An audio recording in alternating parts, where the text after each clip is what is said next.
वैदिक काउंसलर में आपका स्वागत है, जहां वैदिक ज्ञान मिलता है वैज्ञानिक दृष्टिकोण से।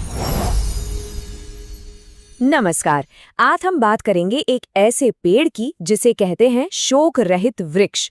एक ऐसा वृक्ष जहां पौराणिक कथाएं और ज्योतिष दोनों आकर मिल जाते हैं। लेकिन जरा सोचिए, क्या सच में कोई पेड़ किसी के दुख को दूर कर सकता है? सुनने में थोड़ा अजीब लगता है ना? इसका जवाब मिलता है वैदिक ज्योतिष में। वहां अशोक के पेड़ को बिल्कुल इसी चीज के लिए पूजा जाता है।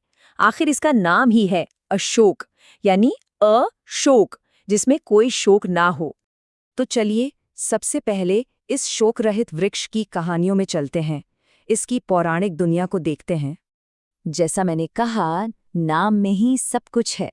अशोक संस्कृत का लफ्ज है जिसका सीधा सीधा मतलब है शोक को दूर करने वाला। यही इस पेड़ की असल पहचान और इसकी ताकत है। और इसकी सबसे मशहूर कहानी तो हम सब जानते हैं, रामायण से जुड़ी है। इसे हमेशा के लिए अमर कर दिया गया अशोक वाटिका के रूप में। जी हाँ, ये वही बगीचा है जहां माता सीता ने रावण द्वारा अपहरण के बाद अपने सबसे कठिन समय में सुकून पाया था। पर इसका दिव्य कनेक्शन सिर्फ यहीं खत्म नहीं होता। ये भगवान शिव को भी बहुत प्रिय है। और तो और प्रेम के देवता कामदेव से भी इसका नाता है। कहते हैं कि कामदेव अपने फूलों वाले बाणों में अशोक के ही फूलों का इस्तेमाल करते थे। तो ये तो हुई पौराणिक कहानियों की बात। अब चलते हैं ज्योतिष की दुनिया में और देखते हैं कि ये खास पेड़ ग्रहों से, हमारे कॉस्मॉस से कैसे जुड़ा हुआ है। यहाँ ज्योतिष का मतलब समझना जरूरी है।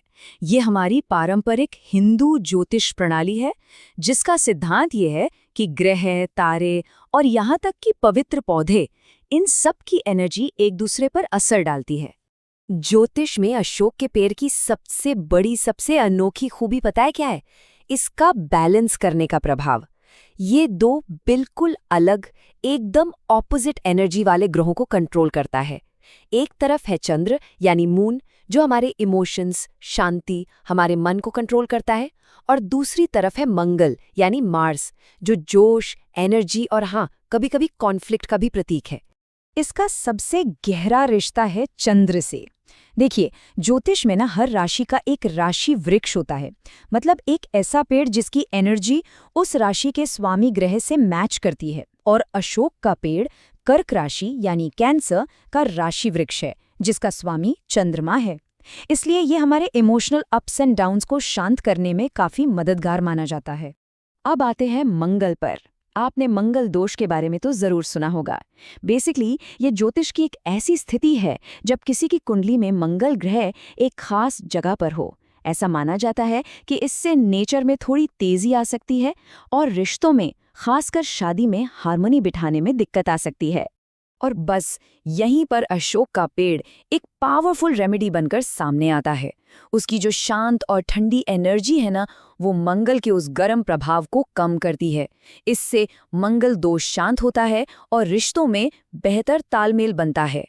तो अब जब हमने इसकी कहानी और ज्योतिष कनेक्शन समझ लिया है, तो चलिए अब देखते हैं इससे जुड़े कुछ आसान से उपाय और अनुष्ठान। पहला, चंद्रमा को स्ट्रॉन्ग करने और मन को शांत रखने के लिए घर के ईस्ट या नॉर्थ ईस्ट डायरेक्शन में इसका एक पौधा लगाएं और लगाते वक्त 108 बार चंद्र मंत्र ओम सोम सोमाय नमः का जाप करें। फिर हर हफ्ते इसमें दूध और चीनी मिला हुआ पानी दें। ये एक सिंबॉलिक उपाय है, क्योंकि दूध और सफेद रंग चंद्रमा को रिप्रेजेंट करते हैं, पोषण और शीतलता देते हैं। अब अगर मंगल ग्रह की उस फायरी एनर्जी को शांत करना हो, तो मंगलवार के दिन पेड़ के तने पर एक लाल या पीला धागा बांधें। लाल रंग तो मंगल का प्रतीक है ही, और धागा बांधना उस एनर्जी को एक तरह से रिस्पेक्टफुली कंट्रोल करना है। बस धागा बांधते वक्त मंगल मंत्र ओम क्रांग क्रीं क्रौंग सह भौमाय नमः का 21 बार जाप करना है। इसके अलावा भी कुछ जनरल उपाय हैं, जैसे प्रोटेक्शन के लिए इसकी साफ की हुई जड़ को सफेद कपड़े में लपेटकर एक ताबीज की तरह अपने पास रख सकते हैं। कुछ त्योहारों पर पूर्वजों का आशीर्वाद पाने के लिए इसकी एक कली खाने की भी प्रथा है। और ग्रह दोष से जुड़ी हेल्थ इश्यूज के लिए इसकी जड़ों में दूध भी अर्पित किया जाता है। तो चलिए एक छोटा सा रिकैप कर लेते हैं। चंद्रमा की शांति के लिए सोमवार को पौधा लगाना, मंगल दोष के लिए मंगलवार को धागा बांधना और जनरल प्रोटेक्शन के लिए इसकी जड़ का ताबीज बनाना। हर उपाय का एक खास दिन है और एक खास फायदा।